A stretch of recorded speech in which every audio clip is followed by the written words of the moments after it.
everyone, I'm Lydia with MUSE TV, speaking with Jahi about the new film Charm City Kings. Jahi, how are you this morning?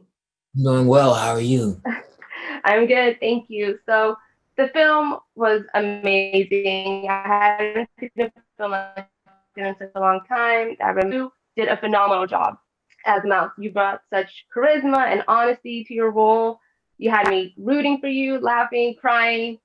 When you came across this script, what was it that really drew you to want to be a part of it? And what was it about the character Mouse that you just had to play for?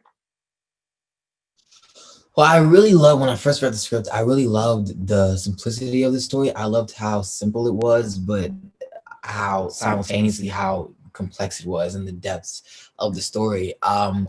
I think that at its core, it's just about a boy who wants a bike and who wants validation from his friends and validation from the girl he likes, but most importantly, validation from himself. And that need for self validation is what drives him down a tumultuous path throughout the story and drags the audience along with them and slapping their their hands against the forehead along with them. So, yeah.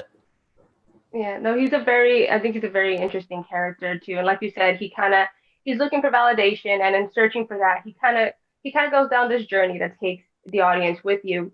He's also someone who has a lot of mentors in his life, people who want him to do better, who want him to do well, particularly his friend who's a police officer who makes him known that he is going to be there for him all the time. He's going to tell him straight up how things are. He's no matter how much Mouse says like go away, he's not leaving. But yet when Blax comes along, it seems like Mouse is more open to having a conversation with him, even Yeah. though he hasn't known him as long as the cop. So tell us about the relationship between the two of them and why Mouse seems more comfortable talking to Blax about situations going on at home versus when he's talking to his cop friend. Well, for one, I think that blacks represents a sense of um, the past for Mouse. I think blacks is sort of symbolic for the death and for for the death of Mouse's brother Stro. And so when blacks comes into the picture, he wants a piece and a sense of his brother and who his brother used to be, his brother who he idolizes in a way.